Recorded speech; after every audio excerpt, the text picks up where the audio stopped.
नमस्कार दोस्तों। ये वीडियो कोई स्टॉक स्पेसिफिक नहीं होने वाला है। आज इससे पहले दोस्तों मैंने कैम्स के ऊपर वीडियो बनाया था, और अगर आप कैम्स के ऊपर आप कह सकते हैं कुछ जानकारी चाहते हैं, एक शॉर्ट डिस्क्रिप्शन देखना चाहते हैं, तो वो वीडियो जाके करके देख सकते हैं। लेकिन उसके बाद मिड कैप और स्मॉल कैप में जिस प्रकार का क्रैश आया है, जी हाँ, आज जो वर्ड है ना, वो गिरावट या बिकवाली नहीं, एक ही वर्ड होना चाहिए, वो है क्रैश। जो आज क्रैश देखने को मिला है, उसके पीछे का रीज़न क्या है? तो देखिए, आप पुराने व्यूवर्स होंगे ना, या आप सीरियस इन्वेस्टर ग्रुप के मेंबर्स होंगे मेरे, पिछले काफ़ी समय से ना मैंने स्टॉक्स के ऊपर चर्चा करनी थोड़ी कम कर दी है दोस्तों।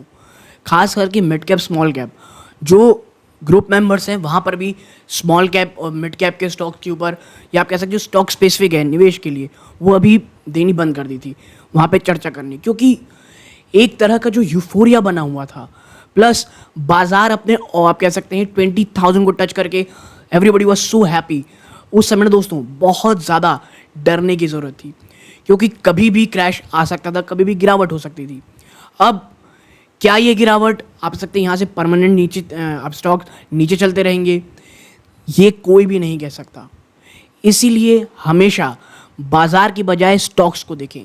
आज तो देखिए, तमाम जो स्टॉक्स थे उसमें सब में गिरावट हुई होगी, लेकिन वो स्टॉक्स जो ऑलरेडी बहुत ज़्यादा पिटे हुए थे, जो इस पूरी रैली में साथ नहीं दिए होंगे, आप देखेंगे वहाँ पर कोई बहुत ज़्यादा बिकवाली नहीं आई होगी। इसीलिए हमेशा वो स्टॉक्स जो अच्छे हैं, लेकिन एक यूफोरिया के तहत उस पर खरीदारी नहीं की गई है, मीडिया से एकदम आप कह सकते हैं मीडिया में वो बहुत ज़्यादा रहते नहीं हैं, उन स्टॉक्स में हमेशा खरीदारी करने की कोशिश करनी चाहिए।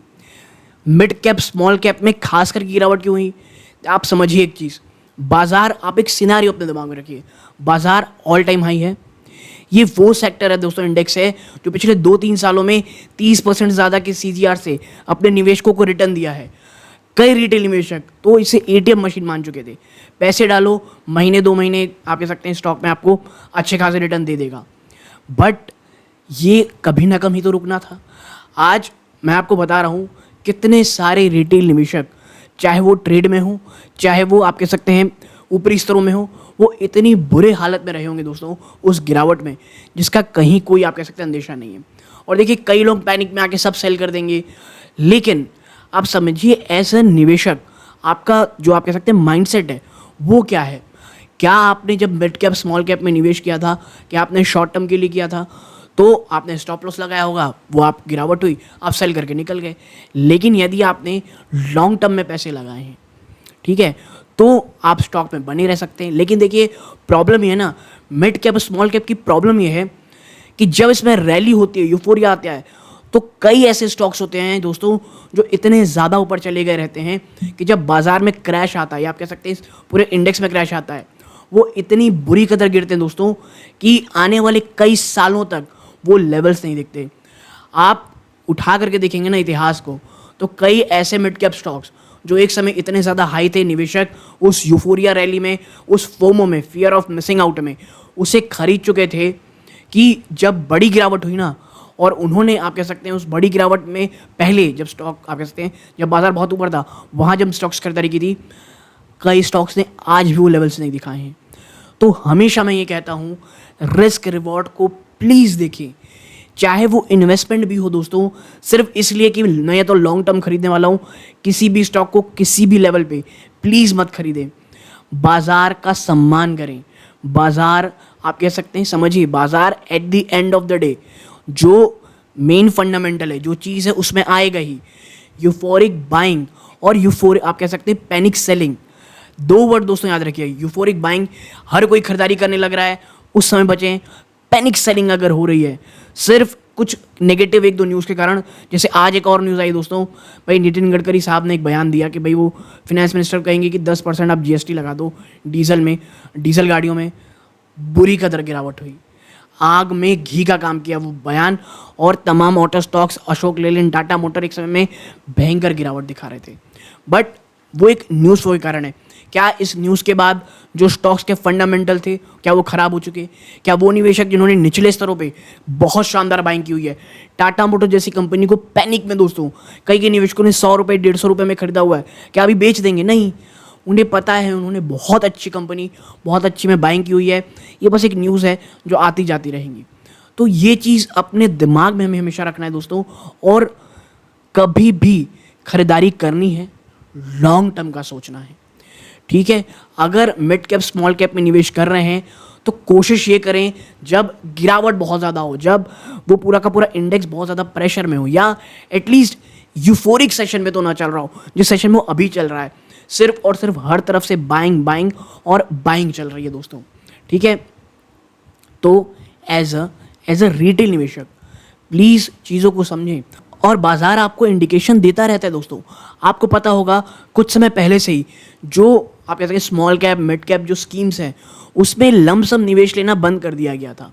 तो देखिए ये कुछ साइंस हैं जो अक्सर आते रहते हैं। और एक और चीज़ दोस्तों आपको पता होनी चाहिए, जिस तरह बाजार स्मॉल कैप मिड कैप जब एक समय बहुत ज़्यादा एक आप कह सकते हैं अल्ट्रा ग्रेट रिटर्न्स दे देता है, उसके बाद बाजार अगर गिरता है ना, तो उसके बाद के जो समय जो पीरियड्स होते हैं वो थोड़े तकलीफ दे हो सकते हैं। एक बड़ा कंसोलिडेशन फेज भी हो सकता है, या बहुत ज़्यादा एक आप कह सकते हैं पैनिक की सिचुएशन भी आ सकती है। कई बार ऐसा आप कह सकते हैं आपने पास्ट में भी देखा होगा, और ये आने वाले समय में शायद आपको देखने को मिले। मैं ये नहीं कह रहा कि मिड कैप सिर्फ गिर गया तो सब बेच के निकल जाइए। देखिए बाजार तो संभला है, बाजार में फिर भी थोड़ी बहुत आप कह सकते हैं निचले स्तर थोड़ी बहुत रिकवरी आई है, बट मिड कैप क्या है ना दोस्तों, इतने ज़्यादा भाग चुके हैं कि कभी ना कभी तो ये होना था। आज हो गया है, ऐसा कुछ नहीं कि आज कुछ ऐसी चीज़ें हो गई जिस कारण इतनी भयंकर क्रैश आपको देखने को मिल रहा है। आज नहीं होता 2 दिन बाद होता दोस्तों, ठीक है।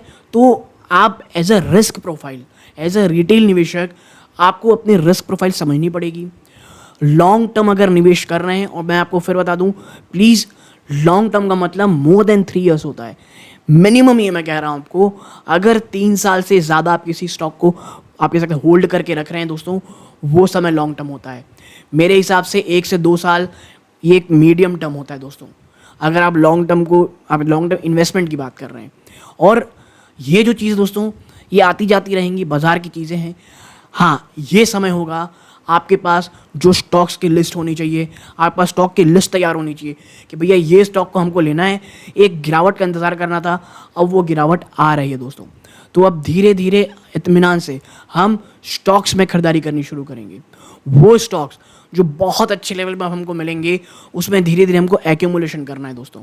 और वो तभी होगा दोस्तों इन्वेस्टमेंट के समय, अगर इन्वेस्टमेंट के लिए जब बाजार पैनिक मोड में हो, जब बहुत ज़्यादा सेल ऑफ हो, तब नहीं जब इस तरह की यूफोरिक आपको रैली देखने को मिले। तो आज जो बाजार की गिरावट है दोस्तों, उसके पीछे का रीज़न यही है, जो एक यूफोरिया सा बना हुआ था, जो आप कह सकते हैं ना दोस्तों एक फ्रॉड सी जमी हुई थी, अब वो धीरे धीरे छट रही है। एज अ निवेशक, एज अ रिटेल निवेशक हमको इसी गिरावट में कुछ चुनिंदा अच्छे स्टॉक्स अपने पोर्टफोलियो में रखने हैं दोस्तों, लॉन्ग टर्म की सोचना है, और इसी तरह की गिरावट में हमें एक्यूमुलेशन करना है, ना कि एक बड़ी तेज़ी में। तो ये एक बहुत छोटी सी एनालिसिस आपके साथ शेयर करनी थी। अच्छी लगी हो वीडियो को लाइक कीजिएगा, चैनल में पहली बार आए हैं प्लीज़ सब्सक्राइब ज़रूर कीजिएगा दोस्तों। यहाँ तक जुड़े रहे, अपना कीमती समय दिया, इस बात का बहुत बहुत धन्यवाद दोस्तों। ये इस वीडियो का अंत है। जय हिंद दोस्तों।